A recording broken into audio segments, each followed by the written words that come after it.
ان الذین کفروا، بے شک وہ لوگ جو کافر ہوئے، وصدوا عن سبیل اللہ، اور انہوں نے لوگوں کو اللہ کے راستے سے روکا، ثم ماتوا، پھر وہ مر گئے، وہم کفار، اس حال میں کہ وہ کافر تھے، تو فلن یغفر اللہ لہم، تو اللہ تعالیٰ ہرگز ان کی بخشش و مغفرت نہیں فرمائے گا۔ اس کا مطلب ہے جو حالت کفر میں مر گیا اس کی مغفرت کبھی نہیں ہوگی۔ زور سے بولیے، اس کی مغفرت کبھی نہیں ہوگی۔ یہ آیت سے ثابت ہوا۔ اب یہ اچھی طرح یاد رکھیں، کسی کافر کے لیے دعائے بخشش و مغفرت کرنے سے انسان دائرہ اسلام سے خارج ہو جاتا ہے۔ کیوں ہو جاتا ہے؟ اس آیت کی وجہ سے کہ اللہ نے فرمایا اللہ انہیں کبھی نہیں بخشے گا، لیکن ہم کہہ رہے ہیں اللہ تعالیٰ اس کی مغفرت فرما دے۔ اس کا مطلب یہ ہمیں اس آیت میں شک ہے۔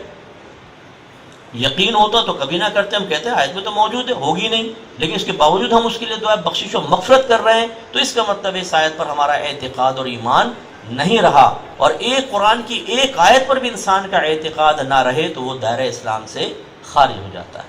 ہاں یہ ہو سکتا ہے کسی کو علم ہی نہ ہو اور وہ دعائے بخشش و مغفرت کر رہا ہے، تو یہ نہیں ہے کہ اس کی جہالت کی وجہ سے اس کو چھوڑ دیا جائے گا۔ بھئی قرآن کیوں نہیں پڑھا؟ سیکھو، اور اگر کسی کو معلوم ہو وہ کرے وہ تو بدرجہ اولا مجرم ہے۔ تو اس لیے کسی بھی کافر کے لیے دعائے بخشش و مغفرت نہ کریں۔ بعض ہمارے نوجوان پوچھتے ہیں، باہر کے ملکوں سے ہم سے کویسچن ہوتا ہے کہ ہمارے پڑوس میں غیر مسلم کا انتقال ہو گیا تو کیا ہم اس کے جنازے میں شرکت کر سکتے ہیں؟ تو ہم سمجھاتے ہیں کہ ہرگز نہیں کریں۔ ٹھیک ہے، زندگی میں میں بارہا عرض کرتا ہوں، اچھا سلوک رکھیں، ان کے ساتھ بھائی چارہ قائم کریں تاکہ ہمارے اسلام کا ایک منفی تصور ان کے ذہن میں نہ آئے۔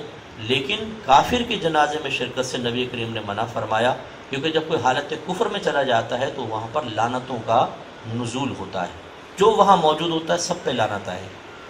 جیسے اب آپ یہاں بیٹھے ہوئے ہیں، اللہ کی رحمت نازل ہو رہی ہے، تو کیا صرف بیان کرنے والے پر ہو رہی ہے؟ نو، جو سن رہے ہیں سب پر ہو رہی ہے۔